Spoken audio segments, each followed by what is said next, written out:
Hi, Mark here from the Tangent Bound Podcast Network and host of the flagship show, the Tangent Bound Podcast. Did you know that we over at Tangent Bound are always looking for amazing podcasts to promote? And did you also know that we are also proud nerds and geeks of everything from movies, music, gaming, TV shows, and comic books to wrestling, MMA, soccer, and football?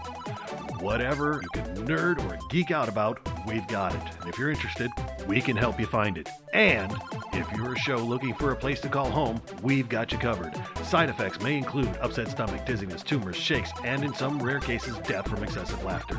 Though to be fair, it's only sometimes. Other side effects may include diarrhea, gallstones, heart palpitations, and strong desire for cookies on the dark side.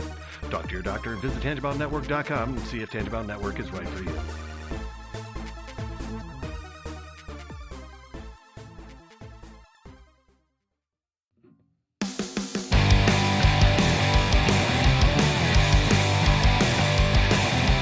Life sucks to the last drop. Are you gonna blow your head off? Take good aim and don't forget to duck. Life sucks every Monday and all the way to Sunday, but I wouldn't have it any other way. I don't care how you're doing, what's up or how's it hanging. I'd like to buy this world one last drink. Life sucks all of the time, so stick it up your sunshine, and then you'll see the clouds every day. And then you'll see the clouds every day. And then you'll see the clouds every day.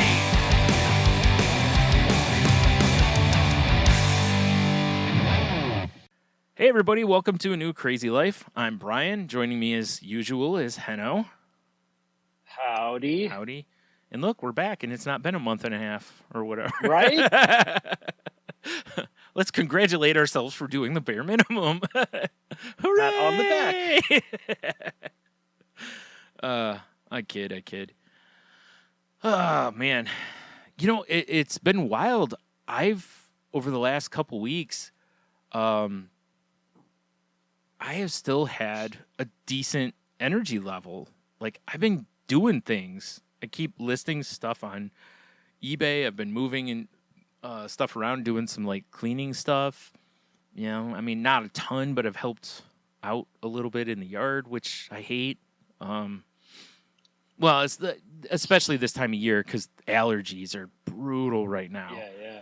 You know, so, and it's weird. We've had like rain every other day, and then recently it's been like 85 and humid for 3 or 4 days now.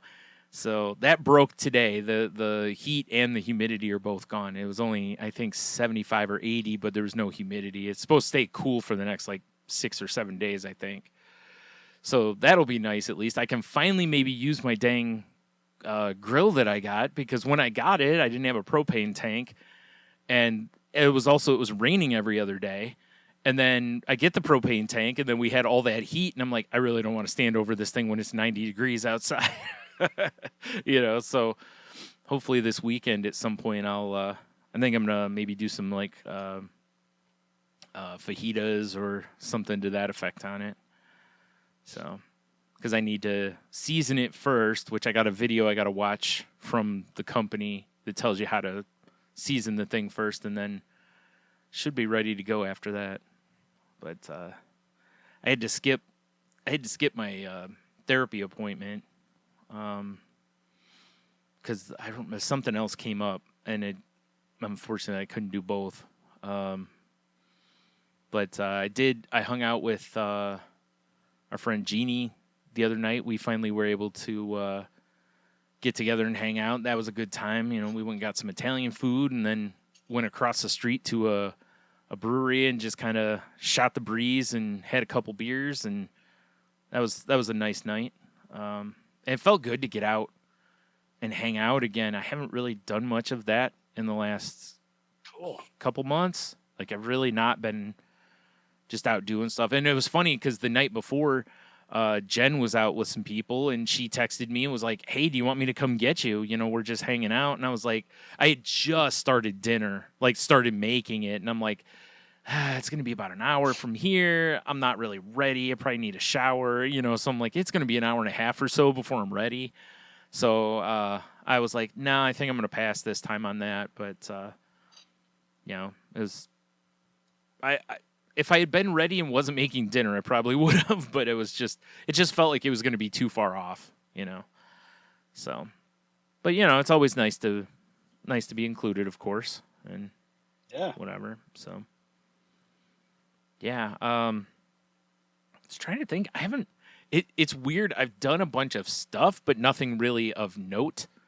You know what I mean? Like I've felt pretty good the last couple weeks though too. Like I haven't had a lot of depression like effects, and I don't know if that's weather or if there's something that's changed in my life. You know, nothing feels like it's really that different, but I'm just trying a little more to, you know, get things done and whatever. So yeah, that's why I said I don't have a big recap this week. You know, I made some food. I've been cooking a little bit more. You know, I made something that was the first night was for my palate was about at the top end of the heat I can take, and made it again a few nights later because we really liked it, and changed the heat a little bit, and then realized that I was like, it's not as good without the heat. Like, I really want the heat, which I had never. There's very, very rarely a time where I'm like, this needs some heat to it, you know. But I did, and I put some heat into it, and I was like, yep, there we go. Now that's how it's supposed to taste. I don't think you can take the heat out of it, and it's still good, but I don't know. It just is another level to have it with a little bit of heat to it. So, and I got to make some of it actually here in a couple days because my sister tried some when she was over and really liked it, and she's been doing a bunch of stuff like in the yard and different stuff for us, and she won't take any money for it. So this is a way she'll take something without handing her money. I can hand her a mess of this stuff and be like, here you go. Here's basically enough for lunch for a week, you know, or whatever. Yeah. So I'm going to do that and whatever. Like I said, hopefully use that grill. And, you know, Mother's Day was through here and that was cool. My siblings came over and set up a outdoor, like they have pots out there. Whoops. That have different like cucumbers and green pepper and different stuff in them. That way my mom doesn't have to bend all the way to the ground to pick anything or whatever. So it's a little simpler for her and whatever. So we got stuff out there, and which is cool because it's all stuff that we'll use, and hopefully it all comes in really well. Unlike last year, we didn't get a great yield on like the tomatoes we had, the green peppers. We didn't get a whole bunch. So the only thing we got a bunch of last year was raspberries. That bush that we had gave us a lot of raspberries, but nothing else we grew really seemed to give us a whole bunch. Like we got a few like cherry type tomatoes here and there, but you know, usually when you have like a cherry tomato plant, they usually it's just constant, you know, like the ones we've had in the past. It's usually by the end of the summer, you're just like, who wants some of these things? We have so many of them. And last year we didn't even have enough for ourselves. I was still buying them at the store. That's how few we had. But yeah, it made my mom really happy to spend the time with her kids and also to do that because she really enjoys that.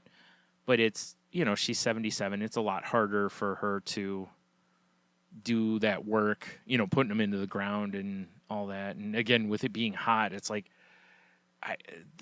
one or two of the newest medicines I'm on, man, I cannot handle heat. Like it's bad. So yeah. And they tell you not to be in direct sunlight. And I've noticed that after being on, there's one I'm on for my diabetes that since being on that one, it's like, if it's like I said, it was like 85 and humid, I can be in like direct sun for about 15-ish minutes and I got to go inside. Like I cannot be outside for a long time in that heat. And you know, I kind of knew it anyway because of those beer fests I was at where I got heat exhaustion, you know, and was in a bad way, like almost passing out. Let me rephrase, almost blacking out 2 years in a row. So I also don't really push it a whole lot, you know, because I don't want to risk it. So yeah, because we needed to replace the weather stripping around the door, or I don't know, is it weather stripping? Is that the right? Yeah, but and when we peeled it off, there was residue, and I was like, man, we got to get this residue off of here. And I was out there trying to do it, and just standing in that heat in that sun, and I was after a little. It wasn't long after. I'm like, I can't keep doing this unless I'm going to take like 15 minutes in, 15 minutes out, and this is just going to take all day to finish otherwise. And so my sister came over, and her and her boyfriend finished it up, and took them no time at all because, you know, it doesn't bother them. So it's all done. We got it finished, which is nice because that's needed to be replaced for a while. And yeah, like I said, we've been getting like little stuff done around the house and whatever, just little things that I think my mom and I both have we had kind of hit a streak, you know, and things just kind of got ignored. So I think we're kind of paying attention to some of that stuff now, and we're, you know, trying to get a little of that handled. And then my sister's coming over trying to help her, you know, get the weeds out of the yard and all that kind of stuff that last year couldn't really be done because my sister, you know, she had 2 major surgeries last year. So she wasn't able to come over and help. And, you know, like I said, my mom can't really get down in there and weed. I can't really be out there. So because of allergies and the heat. So it's, yeah, we just kind of went about it last year. And so I think the next step is, I know my mom wants to get maybe some more flowers put in because the flowers got neglected and some of them are gone and all that. So it's just about like picking up the curb appeal, basically, you know, of the yard and stuff like that. So, yeah. So like I said, all pretty much good stuff aside from my not being able to be out in the heat, which is annoying. Not that I loved heat to begin with, you know.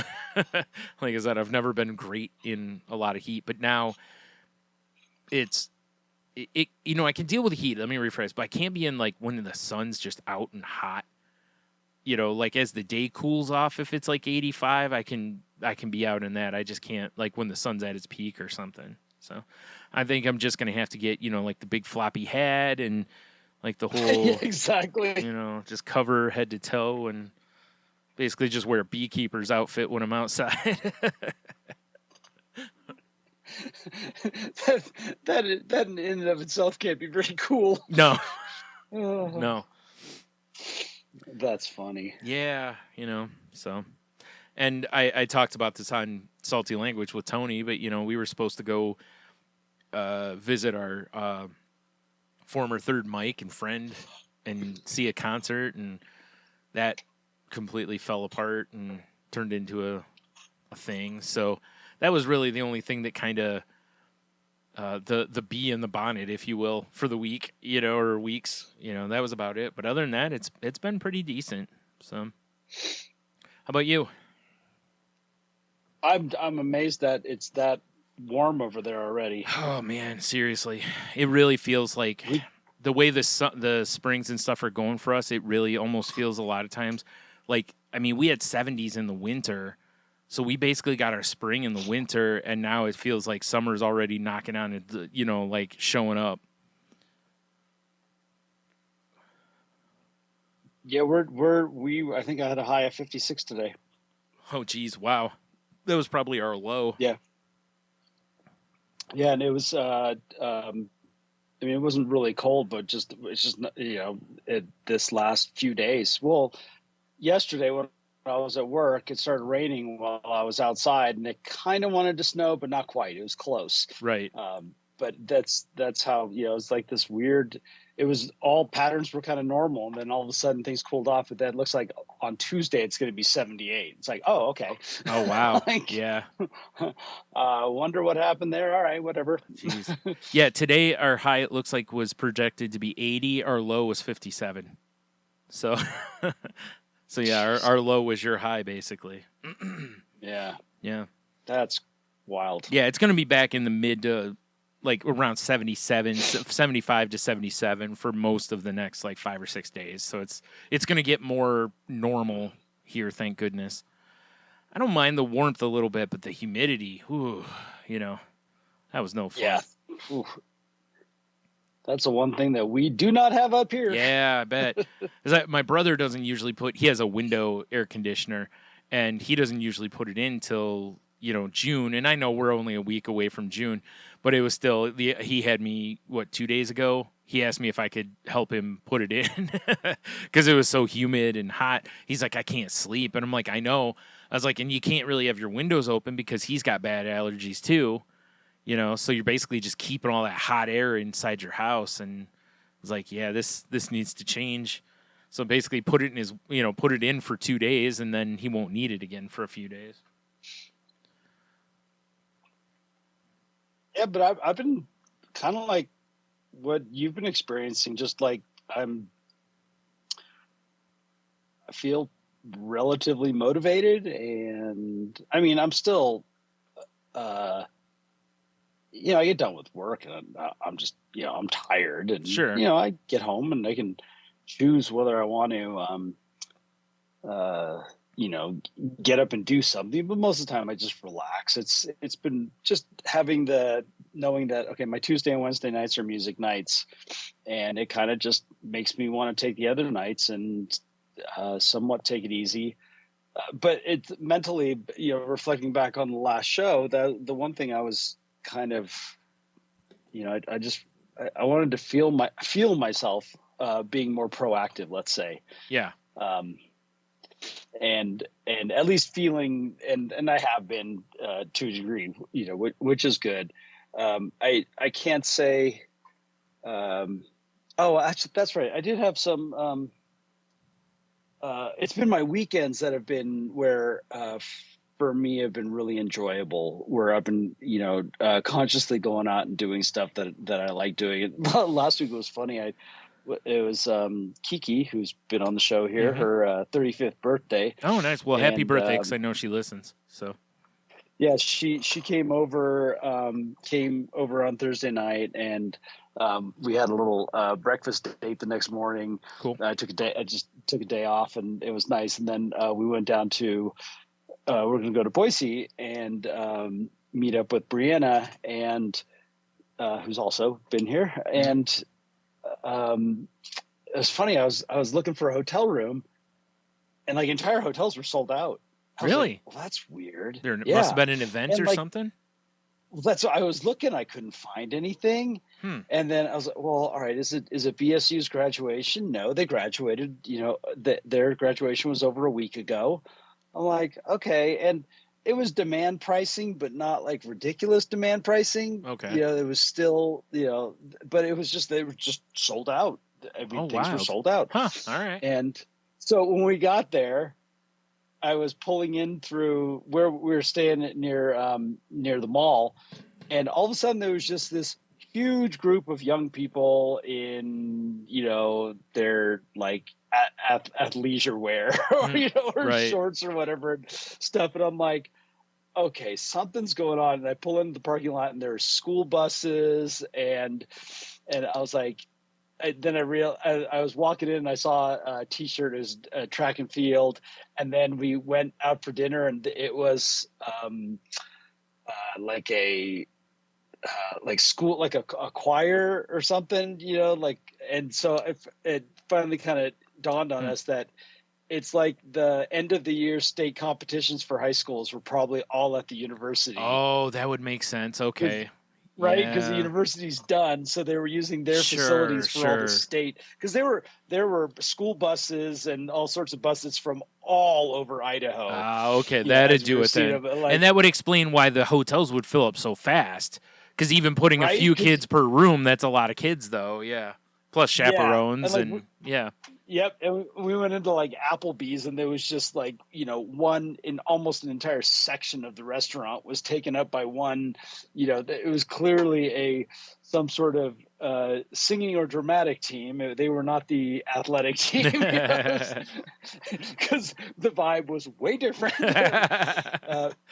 Almost like where I was like, was there also a cheerleading competition too going? Could be, yeah. Who knows? Yeah. Who knows? But yeah, it was really funny. But that would also explain why you couldn't find anything, because that's like the just below the radar kind of thing.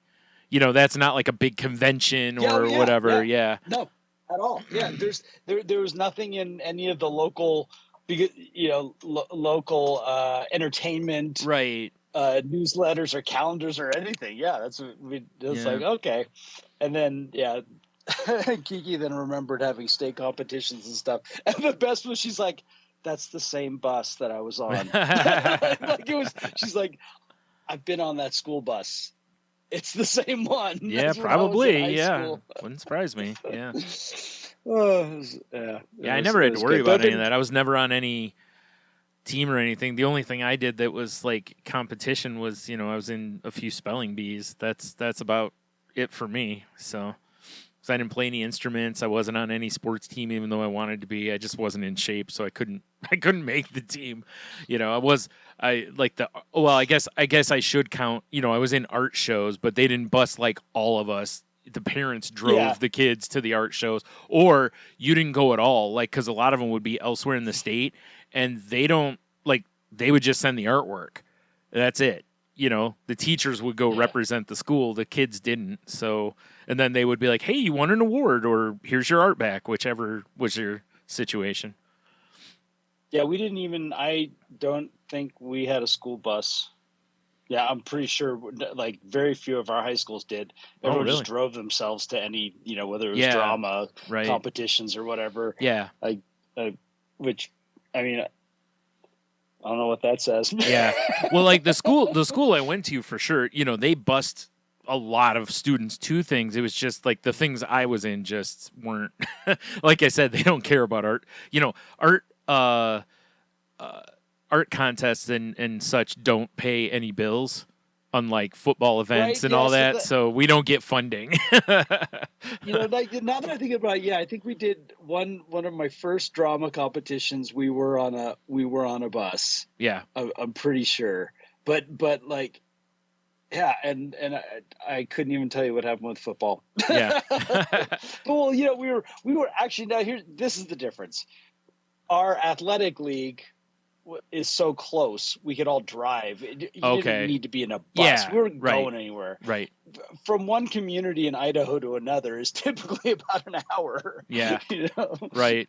So whereas here is similar, like you were saying. It's like most of the other teams in your divisional play are within 20 minutes, but it's like once or twice a year they would play. Like the high school I went to used to play a team from, I forgot where it was. Doesn't matter, I guess. But it was a good distance. So, they would bus and have to stay overnight for that one.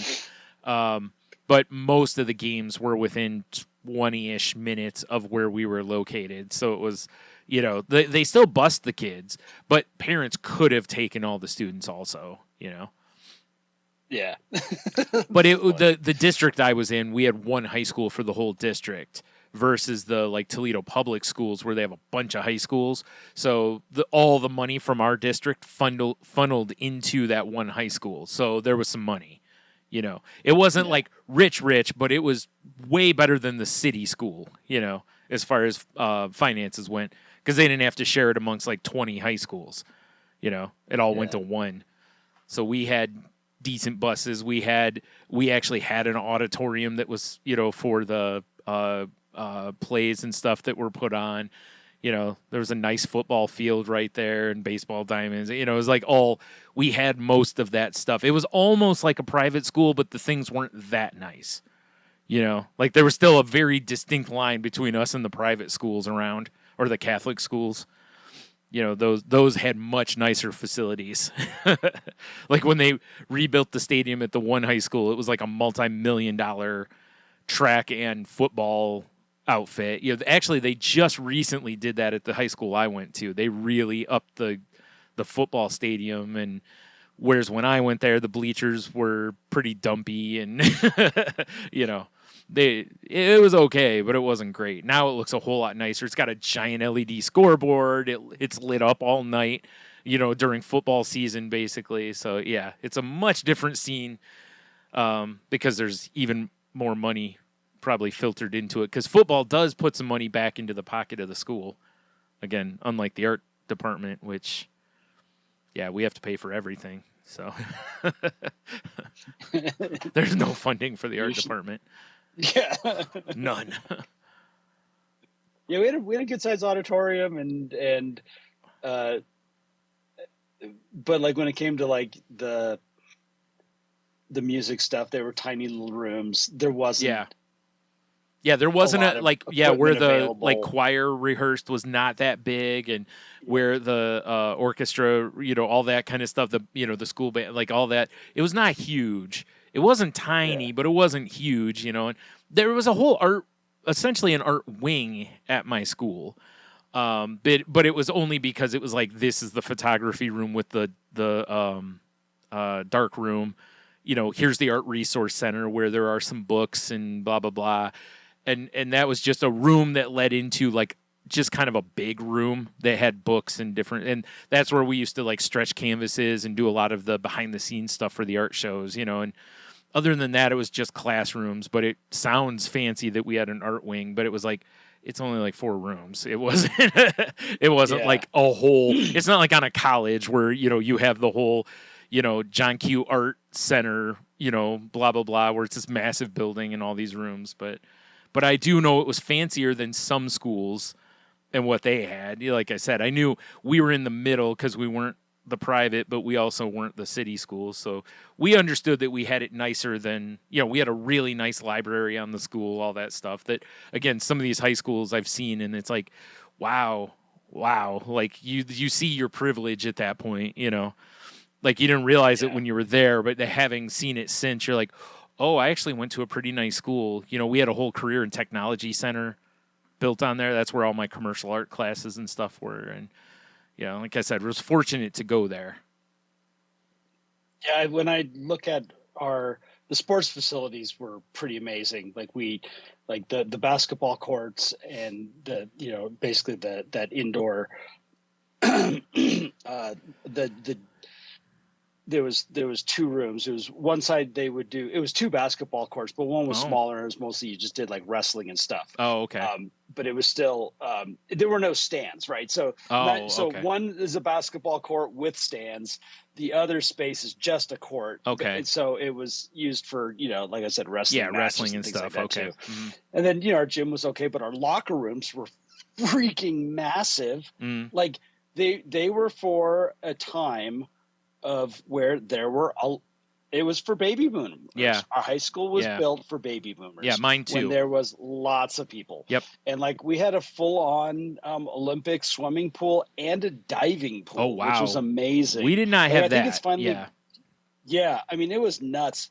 A baseball field and a football field and the track, and then just the equipment that would all worn down because there's just, we weren't baby boomers anymore. Yeah, right. Like, yeah. You just didn't have that many people. They had a really nice weight room with tons of weights and equipment and everything in the school too. It was, like I said, looking back at it, you go, this was actually a really nice facility for a school. Exactly. Again, it was because it was the only one in the district. So all the high school monies went to one building. They didn't go to, like I said, in Toledo Public, they've got, I don't know how many, they've closed some, but they still have a lot, because it's across the whole city instead of a smaller concentrated area. So it's. I mean, you really notice it when you grow up in somewhere that's affluent. Yes, I mean, it's just. Well, like I said, I didn't realize at the time how fortunate we were. I just assumed that's what happened was like when I met T, and T went to Toledo Public, and I'd be talking to him about something we did or had at Whitmer, and he was like, "Yeah, we didn't have that at Start," and I go, "Really?" And he'd be like, "Yeah, we had this," and Start was lucky enough to be directly next door to like the YMCA. So they had access to things for the student, like the athletes and stuff could go over there and work out, I think, as part of the program. I don't think they had to pay for it, or if they did, it was minimal because it was, But like the school had something worked out with it. Now recently they've built a facility, I think, there, but when he was there it was a little more like I said, you could tell the difference. And then like I said, talking with him and other people who went to those schools, and I was like, oh wow, we had a lot of programs that y'all didn't have. Like, some of the art programs that we had available, they didn't even have at schools, some of those schools. Like, now I don't even mean like my commercial art, but I mean just over in the art wing, like graphic design and a couple others that some of those other schools didn't even have. So we got a leg up there, and it was like, that was, I think, one of my real first tastes of how where you're born opens doors to you that you don't even realize that are open. And that's even before before I even realized how much race and gender and blah, blah, blah factored into those things. But that was, I think, my first real taste of like, oh, wow, there's a big difference just based on where you're lucky or unlucky enough to have been born. Yeah. Yeah. That's like, we had an extensive secondary school system. Mm-hmm. So if you had kids that were, had trouble with the law, or just having generally just getting in trouble, yeah, or needed an alternative approach to learning, there were all these schools. So think about how great that is. Mm-hmm. That means you take the disruptions out of the regular school, right, and put them in their own place. Right. And then the other thing is, I was just talking to Neil about this today. We had an entire, we called them the fourth corridor kids, but we had normal classes down the fourth corridor, but the fourth corridor really, they had all these portables, and they specialized with kids with developmental disabilities. Yeah. And so here you had a wide range of, primarily it was Down syndrome and at that time, I'd never even heard the term autism. No, but I'm sure there were, there were kids that were considered autistic. Yeah.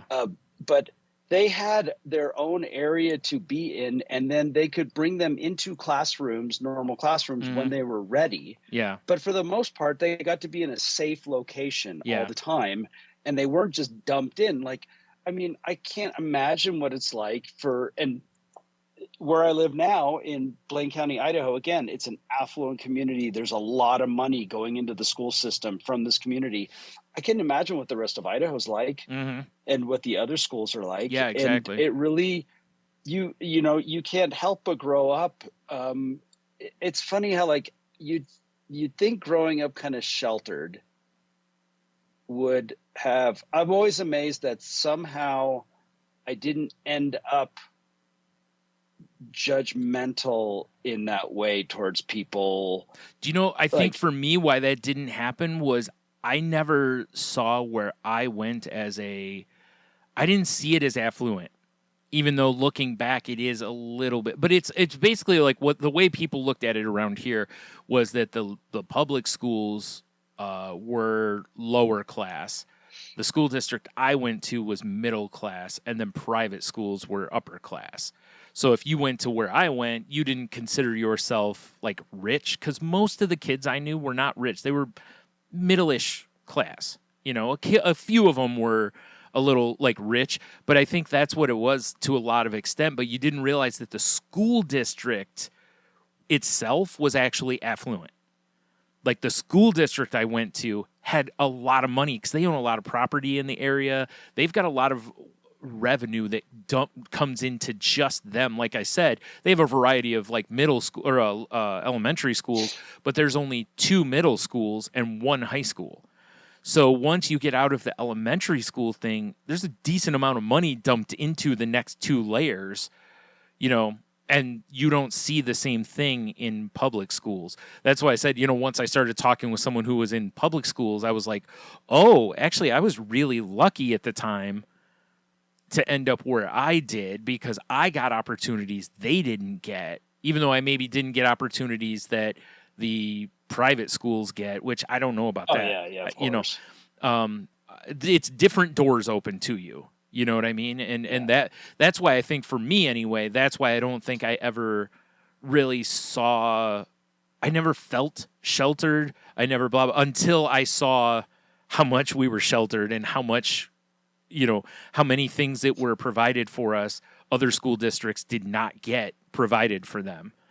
And I was like, oh, okay, this is a big difference in the world just coming out of high school. Like, I took graphic design classes in high school. I wasn't ready to walk into a graphic design job necessarily, but I also had 2 years of commercial art. I probably could have put together a bit of a portfolio and at least tried. I don't think most kids can do that coming out. Maybe now, but at the time, I don't think most of the other schools around here, I don't think you could have done that at them.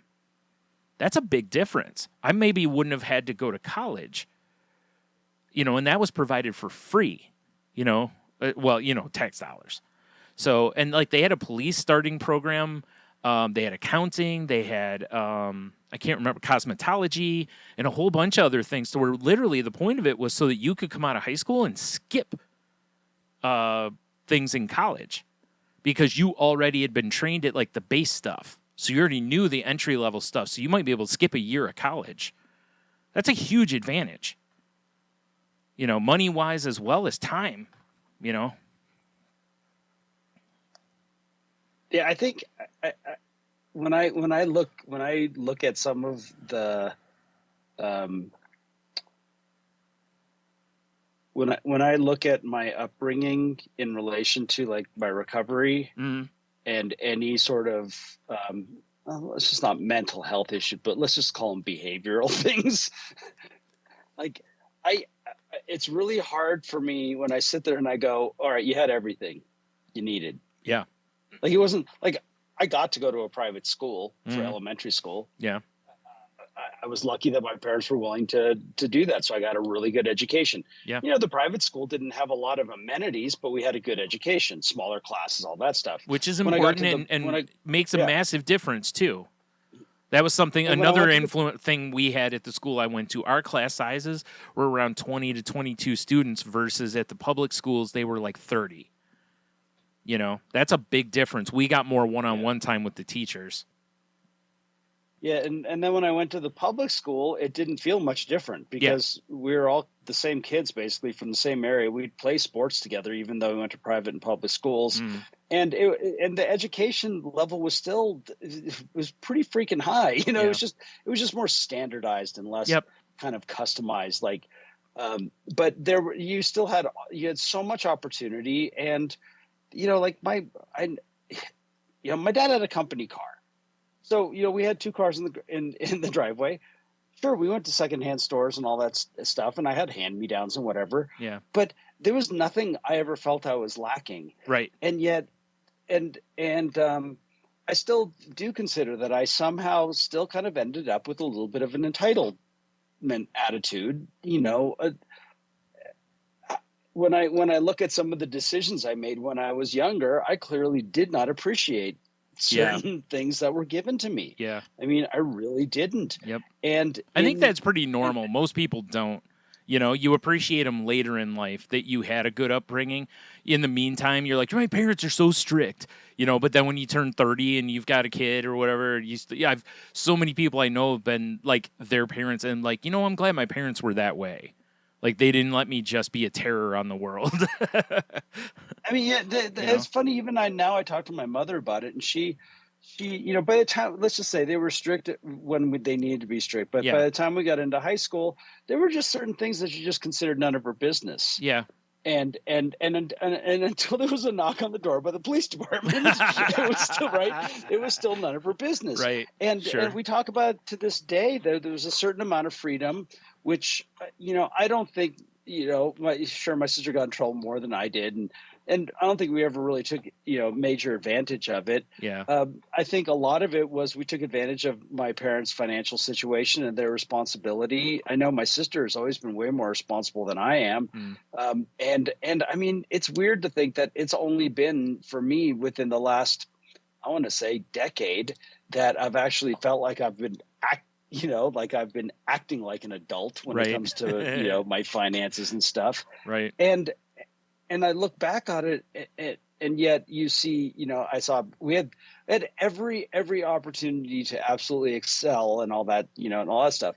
But where I'm getting with this is, what I do realize is that people that live just on the other side of the bay from me ended up, they were at schools where there were fights all the time. There were gangs, Yeah. there were disruptions, and like they're just, these were people that they were in my dad's Boy Scout troop. You know, we're all Estonians, and some of them were just downright racist. Mm. I mean, flat out. Yeah. And just some of the most judgmental people I've ever seen.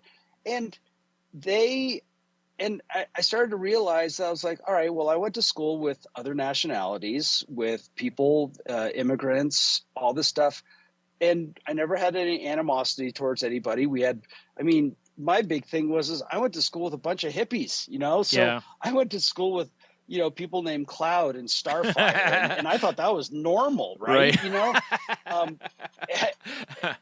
Yeah, I mean, well, I I mean, was in in fairness, school your with- name is Henno. It's not like that's, you know. Well, So when you hear Cloud and this other stuff, you were probably like, yeah, whatever. It's just another name, you know. but I could see why they had their experience, why they did become,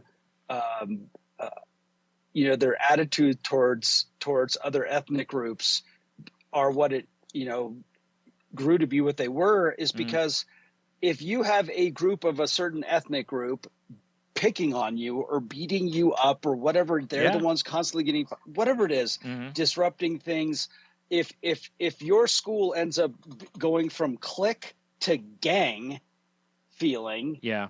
now I understand that, but I never saw that. And Yeah. and how lucky was I that you know that occurred. Same. Yeah. And, there were you fights know- at school all the time, but it was usually, you know, just the normal dumb Oh, yeah, the teenage boy occasional fights thing, yeah. or teenage fights, because there were a lot of girl fights too. But yeah, it's just the normal dumb stuff. You said something, you hit on my girlfriend, you know, you looked at me weird, and we both have a lot of testosterone, whatever it was. It was mostly that stuff that usually after a couple punches was usually pretty much resolved and it kind of ended. I mean, there was bullying, of course. I got bullied quite a bit, but it wasn't like physical. I didn't get physically bullied. It was, you know, emotional bullying.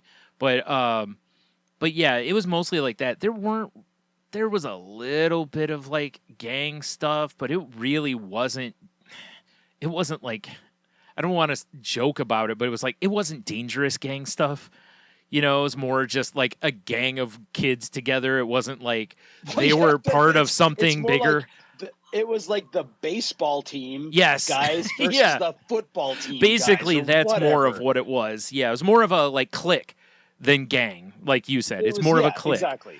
And that's there was what we some were. stuff, We were but cliques. You know, sure things were, you know, different in the 70s than they were when I was in the 80s, and things definitely changed. You know, going from the 90s and 2000s, yeah, and yet I still see this. It's remained relatively consistent in our community, and you know, I just feel very fortunate to not have developed these prejudices that I see in so many others. And it would have been so easy in where I went too, because up until I got into like high school, it was pretty much mostly white kids. Like my junior or elementary school, I think in the whole, like that I was aware of, there was only like 2 black kids. There was only a couple like Latino kids, you know, like it wasn't much. So like on my baseball team, I think everybody was white except for there was a Korean girl and there was a Mexican kid, and he was actually like Mexican, born in Mexico. His parents came to the U.S. Everybody else was white, I believe, on the whole team. You know what I mean? Like that kind of describes my school. So now, when I was a little kid, though, like in that elementary school, there was a kid that went there. There was a black kid, and him and I hit it off, and we were like school besties. You know, like outside of school, you know, and that was like pre-Tony in my life, basically. But we were only in school together for a couple years, and his family moved. So that took one of the kids away, you know, that wasn't white. Yeah. And then junior high, there were a few more because, you know, you're taking kids from a variety of elementary schools. But even still, most of the district that I was in was more white than it was anything. And then in high school, there were quite a few more because you're taking both. Like the one junior high was more white kids, the other one was more minorities. So then when you got to high school, you were finally mixing everybody. And then almost every class I was in, there were, black people or Latinos or, Asians, whatever it was, And so I've been around it, but I wasn't around it a lot as a little kid through school. But we used to do flea markets all the time. And in the flea markets, I met all sorts of people of different makeups. One of the flea markets we did, the people who sat directly behind us were Saudi Arabians that had moved to America, and they were doing flea markets, and they had a son that had Down syndrome, and me and him hit it off because he had this little like tabletop basketball game, and we used to just sit there and play it. And I had a great time. He had a great time. So my parents always were like, this is just a person, kind of a thing. Like you treat them as a person. Yes, we're different. We have differences, but they're a person. You treat them, again, the golden rule, treat them the way you'd like to be treated. And I've always done that. I've always been that kid who mouthed off in defense of, the kids that were in the special ed programs at school when people were making fun of them or taunting them or whatever. Like my mouth got me into a lot of trouble off and on because I would stand up either for myself or others. And I got into, I always felt like it was I can't think of his name now. That one senator that talked about getting into good trouble. I always felt like I got myself into mostly good trouble, Yeah, gotcha. And that was what I was taught to do. My parents were always that way, and I continue to do it now. I still mouth off at times and get myself in trouble because I say something that needed to be said, but probably didn't need to be said by me or in the crass way I said it. It was funny. It happened last night with the music thing where I generally just let, if bandmates have history, I let them have their history. But when someone is just kind of being the wrong size for the situation, where they could just laugh at the situation, but they instead decide to deflect their own, they deflect something they did wrong by picking on somebody else. Mm-hmm. I right away, I was like, whoa, wait a minute here. Yeah. I'm like, that's not cool. Yeah. That's not true.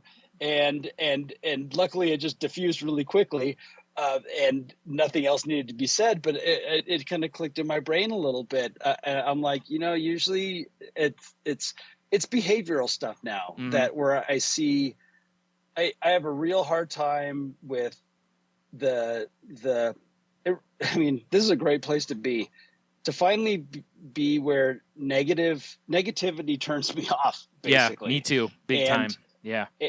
Yeah, and especially around people that I'm around all the time, and like at work, things have been a little bit weird with my general manager, and some of my coworkers are talking a bit, and I went to one of them this last week, and I just said, remember that time when I told you that there comes a point where you either need to shut your pie hole, or go and actually talk to the person, or go over their head and get them removed. Right. Which I know you're not going to do. And so that leaves you with either talk to the person or shut your pie hole. And I just kind of said, I'm leaning towards the shut the pie hole, because after a while, this starts to feel toxic. Right. Is all this talking and without action and without getting into solutions. And that's the bottom line. Yes, it is. You're just running in a circle of you're just ruminating. That's all you're doing. Yeah. And it's not positive rumination. No. And like you said, with no option for solution, it's not productive at all. I mean, we all have our moments where you just got to dump a little bit, you got to vent. Yeah. Yes, absolutely. But at a certain point, it's like, okay, buddy, you vented for X amount of time. It's like, it's time. Like I used, me and Jen talked about this. She would come home for a while from one job she had, and it was just negativity. And she would just go on and on and on. And I told her one day, I said, I don't want to sound cold. I said, but when you walk in the door, you have an hour on the clock. After that, I can't do this anymore, because you're not, like, you've dumped, now we're just dancing in it, basically. It's like, let's just, we got to move you past this because it's going to now consume your whole evening otherwise. And that's no good for you. It's not good for me. And it's not productive. So, and once we started doing that more and more, it really helped both of us because you know how it is. If somebody is around you and all they do is dump, at a certain point you tune them out or you resent them because all they're bringing is a negative energy, and you're like, I don't want to be this person to this person, but I can't help it here. I don't have the strength or energy for this. Yeah, well, and I think a lot of it for me is what's changed for me versus, I mean, I participated in every type of character assassination and basically, booty kissing that you can imagine from all the way through high school because, again, cliques and things like that. Yeah. They still, it's like that was part of my makeup was people pleasing. And sometimes people pleasing is also people tearing down. Yeah. And that continued on through when I was playing music and then into work environments. And it just continued and continued. And I know a lot of it is the elements of my alcoholism are part of that. And once I started to treat what causes, the root causes of my alcoholism, which is basically me and stealth, right? Yeah. Because I look at it now, the reason that the stuff bugs me is because it's something self-centered. Yeah. And that to make that honest attempt to, the reason that I would start to go, like, for the most part, if someone comes up to me and starts telling me some gossip, I just say that's secondhand knowledge. I don't care to know. Yeah. And I even do it today with my, like with band stuff. Hey, did you hear about what happened to, and I go, you know what? That person hasn't told me it, and it actually doesn't matter. Yeah. And so I really don't need to know this. I don't need to know someone's health issues until I'm with them. And that actually happened this last week. I got to play some music with somebody that he'd been having some problems for a while. And I finally got to say, hey, how is your health, by the way? Right. And then I got to have a direct conversation with the person. And there's no secondhand stuff in there. Yeah. There's nobody misunderstood anything because that happens sometimes. My grandma used to be notorious for that, where she'd want to tell us about so-and-so and she'd tell us about their health. And many times she would get things confused and we're like, oh man, this, so you contact them and be like, hey, I've heard things are really going bad. And they're like, no, like the doctor said, if I don't blah, blah, blah, maybe. And I was like, oh, she left a whole sentence out of here. Like, okay. And it just feels better now to just, like, oh, hey, he can't make it because he's going through some health problems and stuff. And it's like, cool, good enough. Sure. Yep. Don't need to know the details. Yeah. When I get to see him, maybe I'll find out about the details. But it really doesn't change anything. And it just reminds me of that sharing people's, intimate stuff with, I mean, it doesn't matter whether they'd be okay with it or not. It's nice to be able to have somebody tell you something and then not share it with anybody. Yeah. Which is a weird thing. Yeah. Like I found out a piece of information this week and this is like, these are wins for me. Like, honestly, these are wins for me. I found out a piece of information. The person asked me not to say anything to anybody. However, he did need me to do a favor for him. So I had to go and I did need to talk to some people.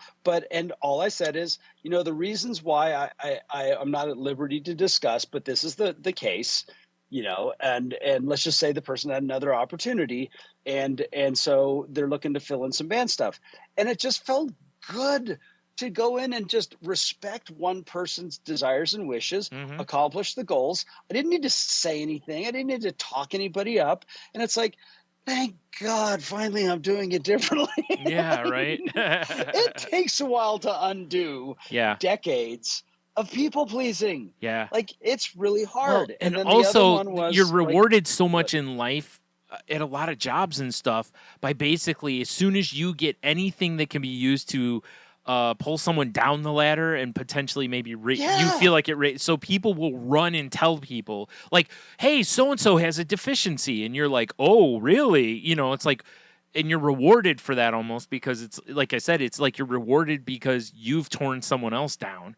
And that's a horrible thing to do to people and be taught, but that's how it is for a lot of people at work. So like you said, to unlearn that, to change that behavior, and to not only change the behavior, but also then to rally against that behavior. That's a big spin around, like in behavior. So that absolutely is a win for sure. Yeah, and I really learned this a lot when I first got into 12-step programs, and I had a really good friend that he did a great job, because I was starting to feel it right away, that difference between, I'm like, okay, when does, like, I was starting to feel when gossip was just ugly gossip. Mm-hmm. And I said, but when is it okay to talk about our experiences with somebody? Mm-hmm. And my friend was great. He's like, you and I share experiences with people. We will talk about our experiences with it because it may help us in future dealings with those people. Right. These are direct experiences. It's not secondhand. Yeah. These are our personal experiences, and there may be some insight. So that is that's how he said, this is how I view the difference between my, sharing my direct experience and when I'm just gossiping about somebody. Yeah. And then the other part of it is, what's your motivation? And that's a big part of it. Yeah. That is my biggest, it comes up all the time for me. Like Sharon has been sharing some work stuff with me. We've had some great conversations, and I miss my, old friend Eric so much. And one of the reasons is because he always brought it back to that simple thing. What is your motive? Yeah. What is your motivation? Why do you feel the need to say this or do something? What is at the core? Mm-hmm. And most often I would find that it was something self-centered. Yeah. Either to try to get myself ahead or put somebody else down. Right. And it was either out of self-centered fear, but it all came down to something that was basically down to ego.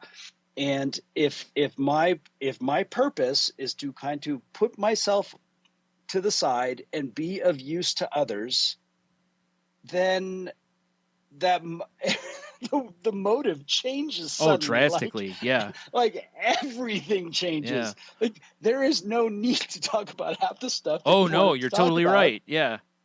No, it's interesting because he's right. Because I think a lot of it is, how like when you have a conversation with somebody else, you're told, like your therapist and stuff will tell you when you talk to somebody, don't say, you make me blank. It's, I feel this, right? And I think it's similar in this regard, right?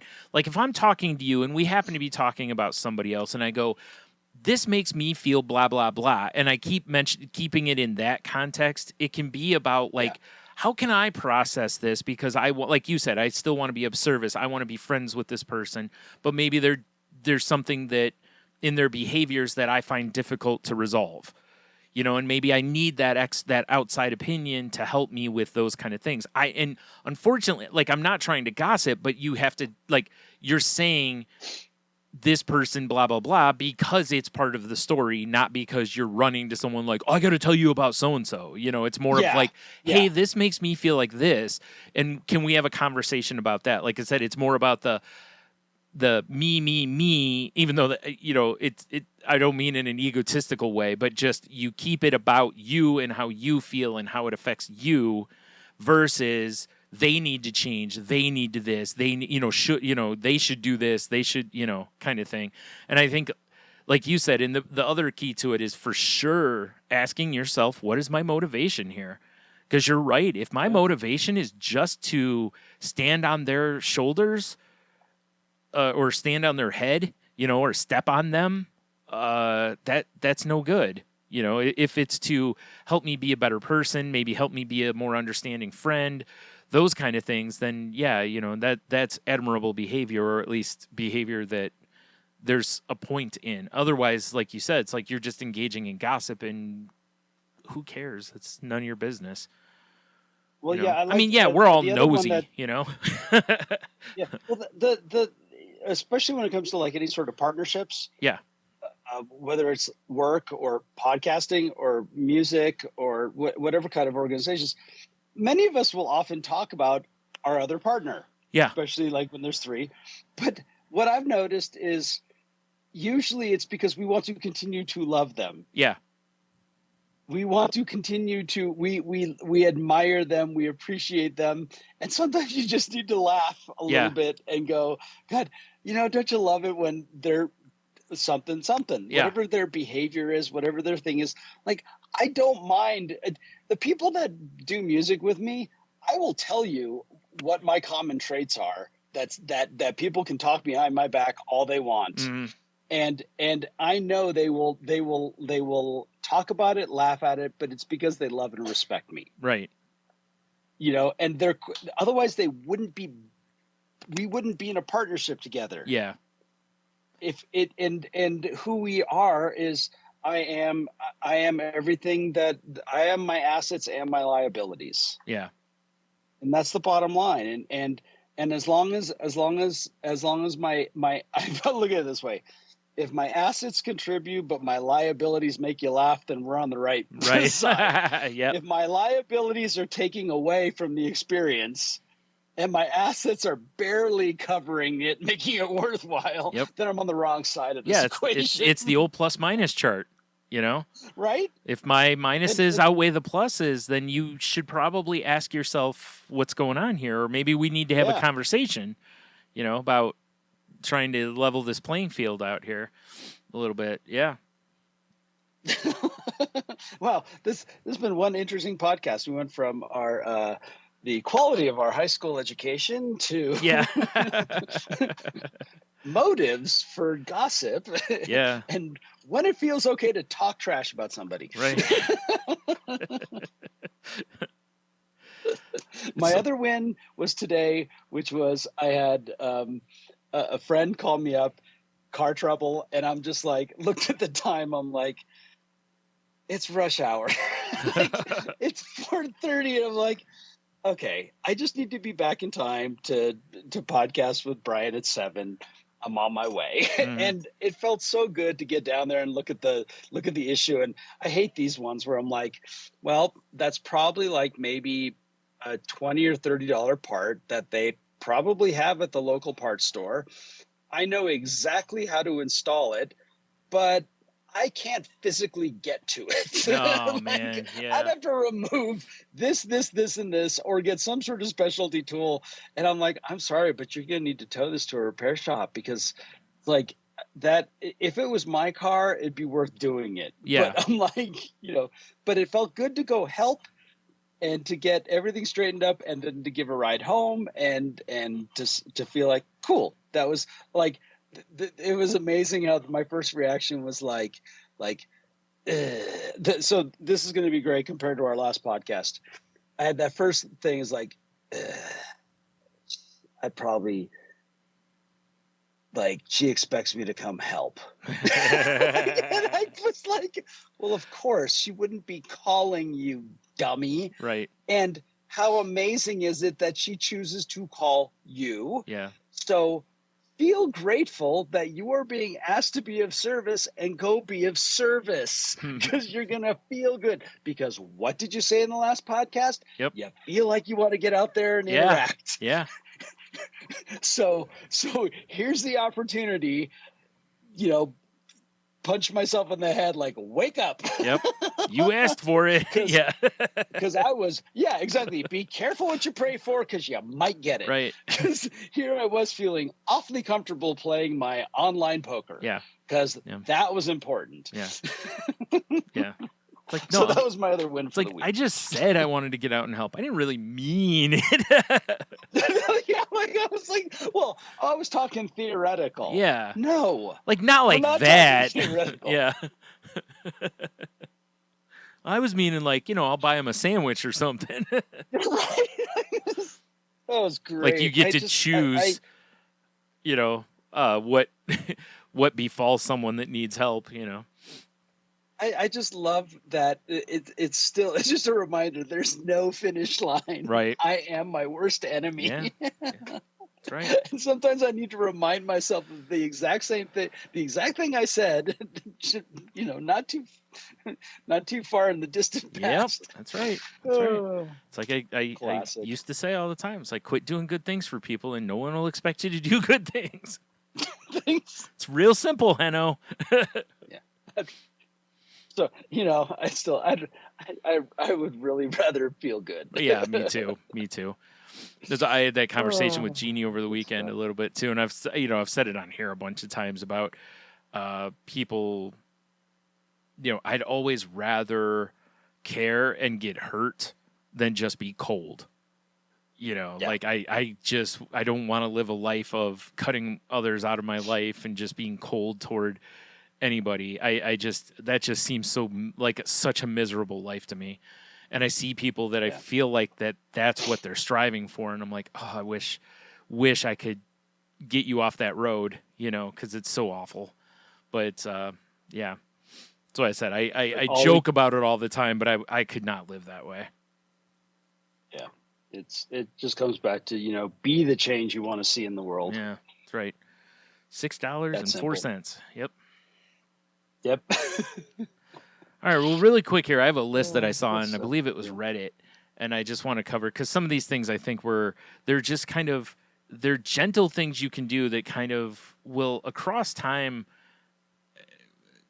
the things that it may help you re-find joy in your life. Like I talked on the last episode about how I've been playing video games, which I've continued to do. I've continued to listen to music, and those things have been bringing me, quite a bit of joy again, and I'm really liking the fact that I've gone down that road again, and the first one on this one is one that actually I need to try to start and see how this works, but it says read something every day, even just one page.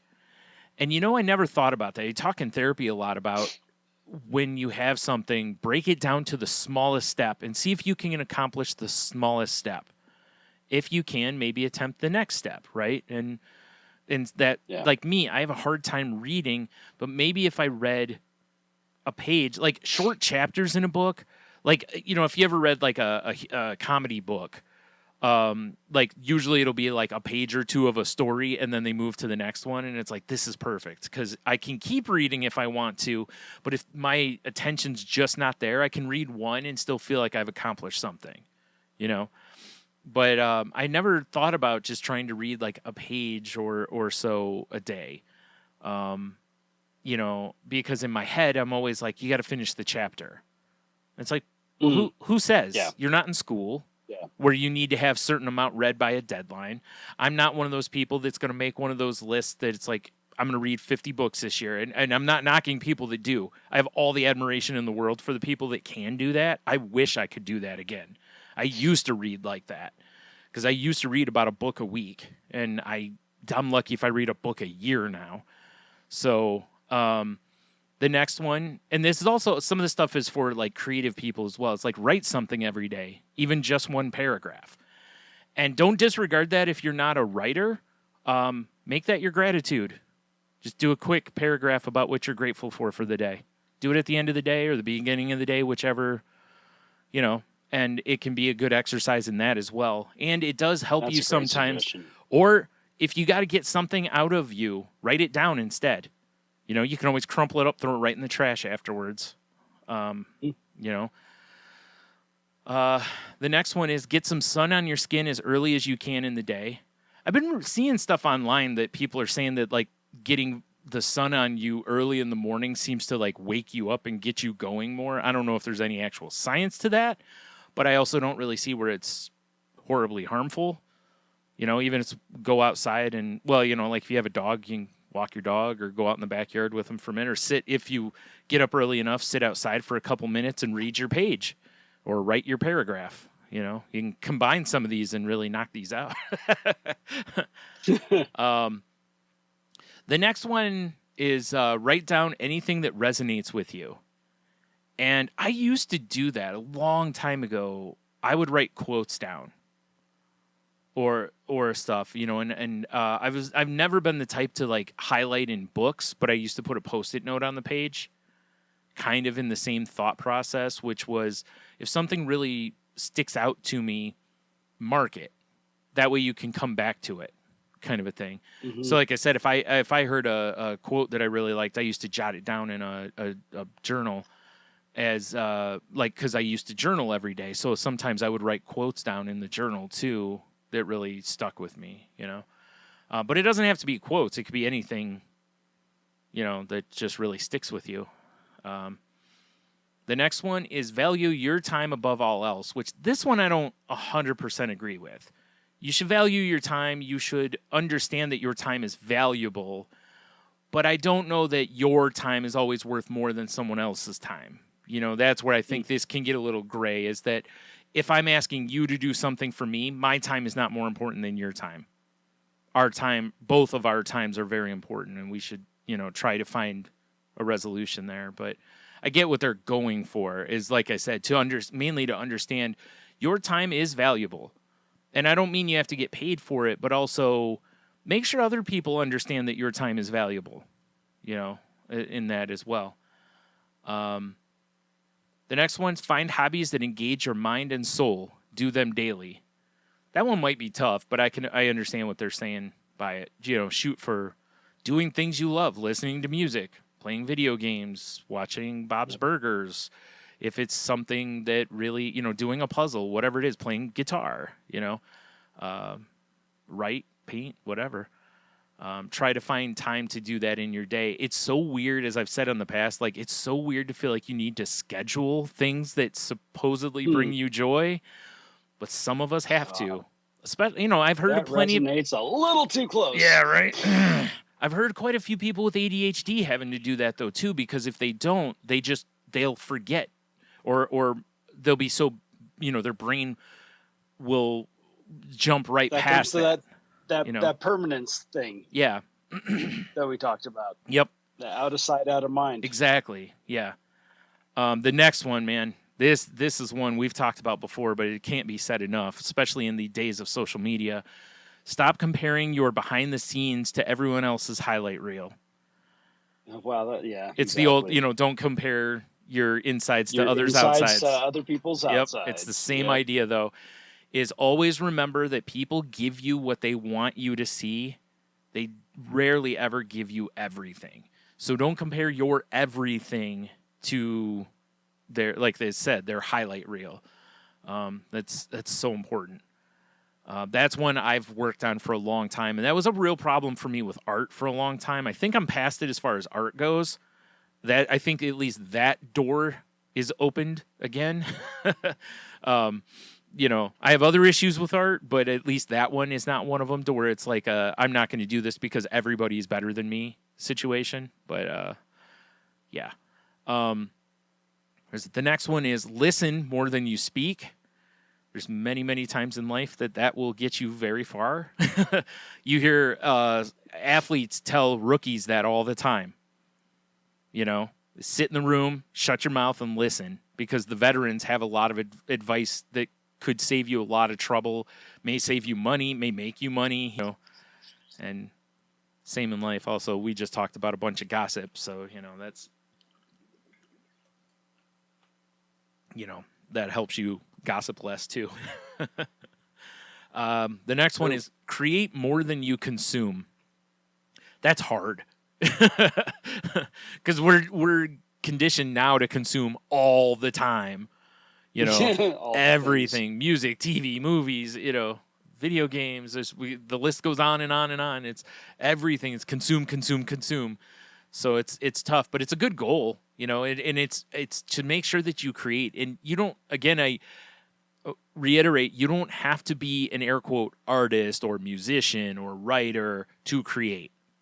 Right? Like I remember years and years ago, somebody asked Neil Gaiman, I believe it was, about what it takes to be a writer, and he was like, "Write." yeah, basically. Right? That's it. If you write, you're a writer. So, obviously, we all know there's hierarchies, right? Just because I make macaroni and cheese doesn't make me a chef, But still. Years ago, I didn't know how to cook anything. Now I know how to cook quite a bit, So you learn by doing some stuff.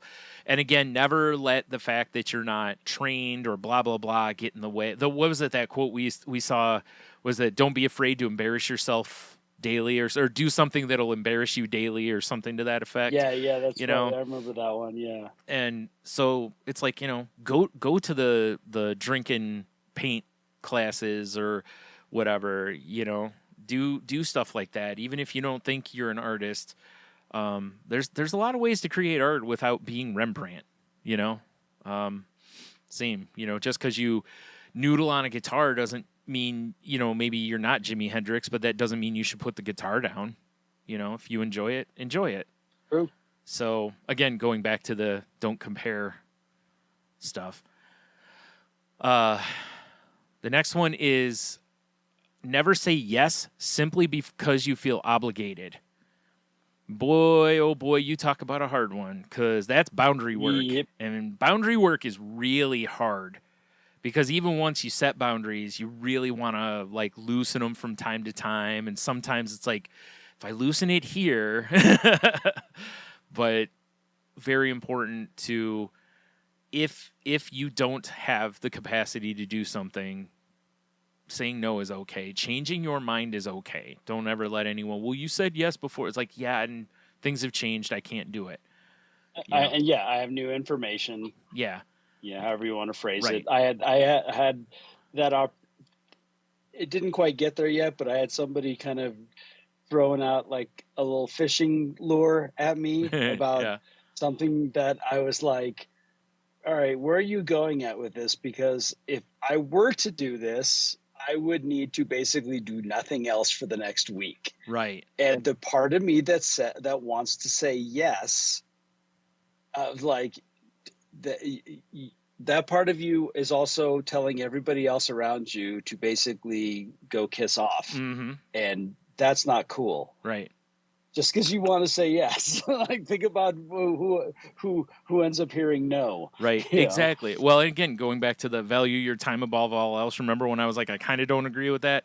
Like, your example there is like a time where it's like you're valuing everyone else's time also, not instead of, but also, Yeah. So I think that's important there. And yeah, definitely, like I said, it's, if you're not in a place that you've worked on your boundaries, that one will be tough, because you've got to be able to set boundaries and stick to the boundaries. But also, on a side note, boundaries don't always have to be rigid. You can set boundaries and flex them at your choice, True. but also, make sure you communicate with people that maybe things have changed or something too, The next one, look at your phone less, look at people's eyes more. This is one I strongly disagree with, because it's really hard for autistic and neurodivergent people to look people in the eyes. Also, people with low self-confidence have a hard time doing this. But I am all for the look at your phone less part of this. But what I would say is more like, look at your phone less, try to engage people more, or just look up more. Doesn't even have to be to the sky up, but just look up a little bit more, because we walk around, you see it all the time. You walk around anywhere. If you look around at people, so many people have their head pointing down. Just look up. Look up, like I said, if it's at the clouds, that's fine. If it's not all the way to the sky, but just observe around you a little more. It's something many of us are not doing so much. Like I said, I'm not going to be all throwing my support behind the people's eyes more, because like, it's hard for me to look people in the eyes. I've practiced it for years because I know how many people think it's a sign of respect or think it's a sign of paying attention, but it isn't. I've sat in a restaurant, listened to two conversations at the same time, and not been looking at either person. And I could have told you what was going on in both conversations. And it's an old signal of being rude, but it doesn't mean I'm not paying attention. It just means I'm not staring you in the eye. That is literally all it means.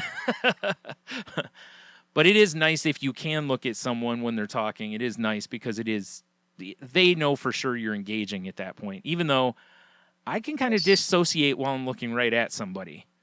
I can kind of check out and still be looking right at you. But under societal norms, but don't push this on people. Like, If it's something they can't do, then don't, there shouldn't be as much pressure on that. The next one, I'm living this one. Revisit things that have brought you joy in the past. They will probably do it again. And even if they don't, it's a good place to start because you're comfortable. That's a great one. It's like putting on an old pair of jeans or something because you're like, oh, they may not fit, but if they do fit, you're going to remember how much you loved wearing them, basically. So, I think this is a good one because, like I said, that's what I've been doing the last couple weeks is trying to do more of those things that I know brought me joy. The next one, actually, I'm going to do right before I say it, which is drink more water. This says at least 3 to 4 liters, but throw that out because that varies from person to person. But a lot of people don't drink enough water, and I don't mean the current obsession with hydration that people have, but I noticed for a long time that, like, the corners of my thumbs would crack more. Just little stuff like this, right? And it was like, and then I noticed it was amazing when I started carrying a water bottle and drinking water a little more frequently. All of a sudden, my thumbs don't crack like they used to. And it's like, oh yeah, because your skin's getting the moisture it needs. But there's other factors in there that it can help with a lot of things in your diet and all that kind of stuff, and it's good for you. But don't, like I said, you don't have to obsess on a number. I've seen so many doctors over the last few years that are like, yeah, people need to stop being quite as obsessed with it as they are. Like, you don't have to have a drink of water or a drink of something every 2 seconds, and most people don't really have to worry about actually being dehydrated, unless you're doing a strenuous activity, or like me, the one medicine I'm on can literally just straight out cause dehydration. And I do have days where I'm like, I can't get enough to drink. But on a normal range, just try to drink your water, A lot of that in there, too, is like, don't drink a bunch of empty calories. I think that's probably, if you're drinking less Red Bulls and more water, you're probably moving the right direction in life. The next one's great advice, too, which is limit your to-do list to the top 3 most important tasks of the day. Like, I used to wake up and I would write down everything I wanted to do that day.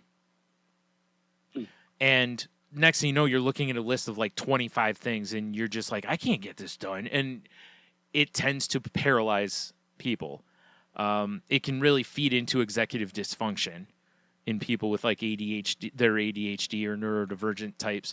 It can make things very difficult. Or if you just have anxiety, you just go, I can't do all that. And then you don't do anything.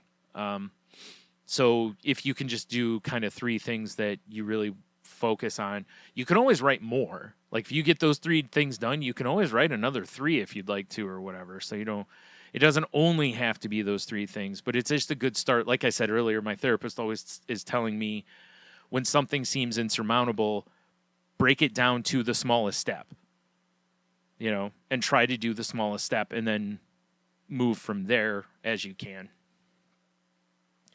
And the last one's the one we're always trying to do on here. We talk about it quite a bit, which is focus on living in the present moment. But that's something that, like, if you have a hard time with this, you probably need some tools to help with this one. That is, I've joked before. It's like, I don't think that's on the rookie checklist. That's on the intermediate list or whatever. You have to level up a little bit for that one. But even as a rookie, you still try. If you feel like you're kind of don't belong in a room or blah, blah, blah, always pull it back to your senses. Focus on what you smell, what you hear, what you can feel, those kind of things. If you can literally touch grass, because that's why that term basically exists, is it helps you stay in the moment. So yeah, I thought this list was pretty good of just good, fairly easy things. Some of them are, like I said, some of them are not quite rookie level, but I think a lot of this stuff is things you can strive for without putting too much pressure on yourself too. Like the early ones, especially the reading a little something, write a little something. Those are things most of us should be able to do every day. Like I said, if nothing else, write your gratitude list down. Or if you have to, write down what you had for breakfast. It still counts as writing something, you know? It's true. So there you go. All right. I like it. Yeah, me too. Ooh. I forgot to pull up the list. So I got to pull up that list real quick. What else is new? Yeah. All Well, right. you can find me there on you go. Facebook and Instagram and Threads and stuff. Pinterest and MySpace and Yeah, Pinterest. There's a Pinterest in there somewhere. I don't know if that MySpace still exists. yeah. But if you look for, I know Heiter, Just Slimo, I'm there. Fair enough. Yeah, you Caring can. about dogs. Yeah. Just posted something the other day about the dogs, or today, something like that. I did. I posted a little video today. You can find this show on Twitter at the Crazy Life Podcast. The Crazy Life Pod, I think it is, isn't it? Or is it the pod? Dang it, I lost it already. There it is, the Crazy Life Pod. Jeez. I was looking at it and I started looking at another line and it's different. Oh, my goodness. I'm all thrown off, yeah. All right, you can find this show on Facebook at facebook.com/groups/Crazy Life Podcast. You can find me on various social medias at Stunami. My other podcast can be found at salty_language on Twitter or at saltylanguage.com. And it's me and my best friend just talking about a variety of stuff, like the Korean chicken bowl I made this week. My first run-in with gochujang, Mother's Day. We talked about Smokey and the Bandit and the sequels a little bit because we didn't know there were 3 of them. We only knew there were 2. And then, I talked about Bad Batch and X-Men 97. I believe both were spoiler-free, if I'm not mistaken. So, we talked about that. So if you're into that stuff, please give us a listen. And, I didn't even do the, if you want to find our website, it's crazylifepodcast.weebly.com or email us crazylifepodcast@outlook.com.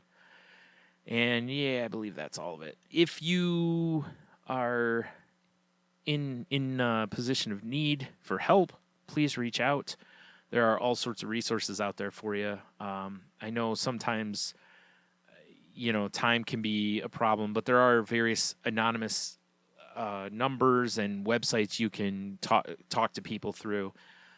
So please, if you need help, reach out. And if you would, please reach out to your friends, see how they're doing. Just make sure they're doing okay. I'm loving, there's a commercial. I don't know if it's playing nationally, if it's just locally, but it's really emphasizing changing how when someone asks you how you are, answering a little more honestly about it, which is always tough because, when you have depression, usually your brain is telling you you're a burden. They don't want to hear you, all this kind of stuff. So, if you do have a friend that when you ask them, how are you, if they give you an honest answer, if you have the capacity to, please don't dismiss it. Please ask them, maybe to elaborate, or do you want to talk about it, or something to that effect. And then, of course, as always, please be kind to one another and help somebody when you can. The thing is, it's always amazing to me how, like you said earlier, be the change you want to see in the world, right? Change starts at home, all those phrases. And it's like, if all of us just do a little bit to make the world better, it becomes that much better.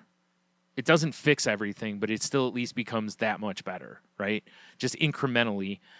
And just doing things, again, I saw a woman struggling with her. She was going to walk the grocery cart back, and she was having trouble walking. And I'm like, she's kind of leaning on this cart. Like, if she puts the cart away, I feel like she's going to have a really hard time walking. And I was going into the store, so I was like, oh, here, I'll take that cart from you. And she goes, oh, that'd be so nice, And I needed one anyway, but even if I didn't, I've done that various times where I'll just take the cart back in the store and push it, put it with the other carts. And it's just to help that person out. in that scenario. So, you know, sometimes just those kind of things, just be nice when you can, and, you know, help a little bit. So yeah, I think that's all I got. So you want to take us out of here?